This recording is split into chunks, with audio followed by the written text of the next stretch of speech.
मी आज तुमच्यासाठी आलोय आणि माझ्या हातातली ही काठी आणि घोंगड आणि पिवळा गमजा बघून तुम्हाला कळलं असेल मी कोण आहे।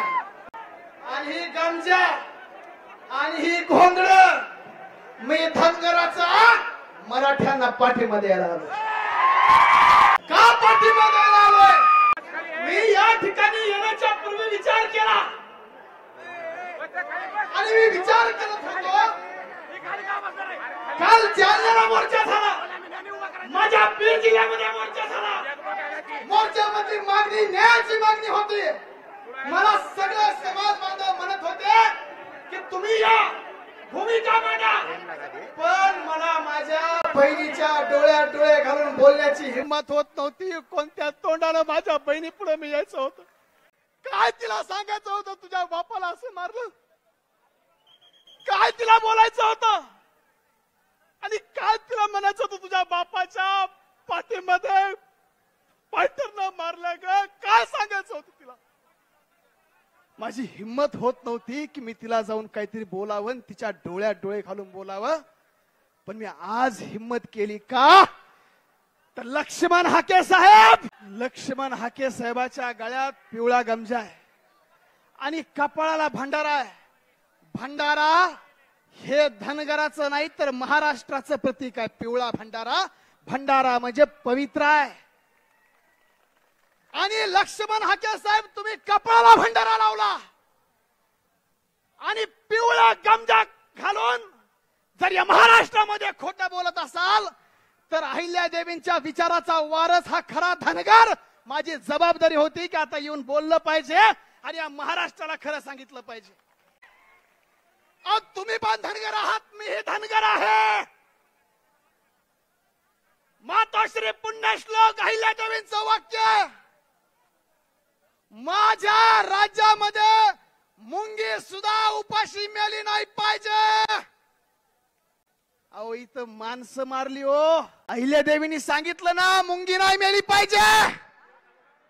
माणसं मेली, आमचा संतोष अण्णा गेला, सोमनाथ सूर्यवंशी गेला, आमचा ज्ञानेश्वर महादेव गेला। अरे किती माणसं जाऊ द्यायची हाके साहेब, आणि तुम्ही आज बाजू मारेकऱ्यांची घेता। म्हणून माझं कर्तव्य आहे की या महाराष्ट्रातल्या धनगरांची बाजू तुम्हाला सांगितली पाहिजे आणि या राज्यातल्या 1.5 कोटी धनगरांचा तुम्हाला 4.5 कोटी मराठ्यांना जाहीर पाठिंबा आज इथून मी जाहीर करतो। मी मागच्या 10 वर्षापासून या महाराष्ट्रामध्ये मराठा आणि धनगर समाजामध्ये बंधुत्वाचं नातं कायम राहावं। मराठा आणि धनगर हे भाऊ भाऊ आहेत। मराठा आमचा मोठा भाऊ आहे, धनगर आम्ही लहान आहेत। या 2 भावामध्ये दरी पडू नये म्हणून गेल्या 10 वर्षामध्ये महाराष्ट्रात काम करतो। माझी जबाबदारी होती म्हणून या ठिकाणी मी आलो। आज महाराष्ट्रामध्ये आम्ही म्हणतो संतांचा महाराष्ट्र आहे। संत नामदेव महाराजांनी सांगितलं, अनाथाशी सहाय्य होसी नारायणा। जर तुम्ही अनाथांना सहकार्य केलं, त्यांची काळजी घेतली, त्यांना माया केली, त्यांना करुणा केली तर तुम्हाला प्रभू देव नारायण सुद्धा पावन होतो। पण या महाराष्ट्रामध्ये इथं आमची बहिणच अनाथ केली आहे, याचं उत्तर महाराष्ट्रात कोण देणार? कोण देणार? नामदेवरायांनी सांगितलं ना, अनाथाशी सेवा केल्याने, अनाथांना पाठबळ दिल्याने, त्यांची काळजी घेतल्याने तुम्हाला देव सुद्धा प्रसन्न होतो, प्राप्त होतो। मग आमची बहीण इथं केली ना अनाथ। हा महाराष्ट्राची संस्कृती आहे का? हा महाराष्ट्राचा विचार आहे का?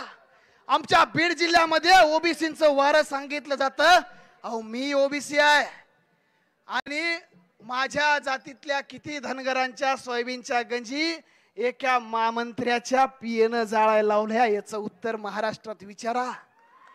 मग हा विचार या महाराष्ट्राचा नाही, या महाराष्ट्रामध्ये शिवराय होळकर, फुले शाहू आंबेडकरांचा विचार या महाराष्ट्राचा आहे।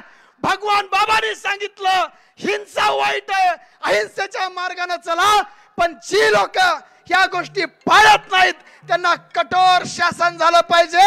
आणि माझी बहीण इथं बसली आहे, ताई काळजी करू नको, मी हे बघ पेशानं वकील आहे आणि जातीनं धनगर आहे। भांडाऱ्याची शपथ घेऊन सांगतो, कुणाची काय हिम्मत असेल त्यानं अडवून दाखवावं। हा धनगर भाऊ तुझ्या शेवटपर्यंत तुझ्या पाठीशी उभा आहे, शेवटपर्यंत उभा आहे। सगळ्यांनी एक शेवट फक्त तुम्हाला शेर सांगतो, मी का बोलतोय, का तळमळीने सांगतोय।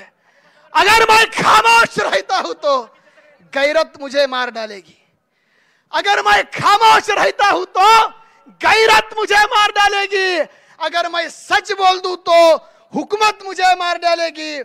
बहुत होशियार रहना है सभी मराठा ओबीसी भाइयों को, अन्ना बहुत होशियार रहना है सभी मराठा ओबीसी भाइयों को, वरना डरा कर आपस में ही हमें ये सियासत मार डालेगी।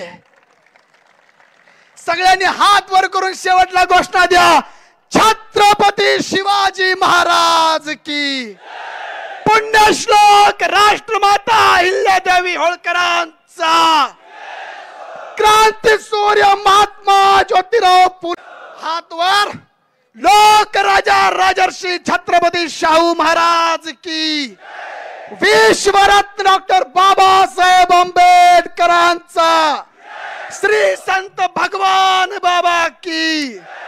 धन्यवाद। जय हिंद, जय महाराष्ट्र, जय मल्हार, जय शिवराय, जय भीम।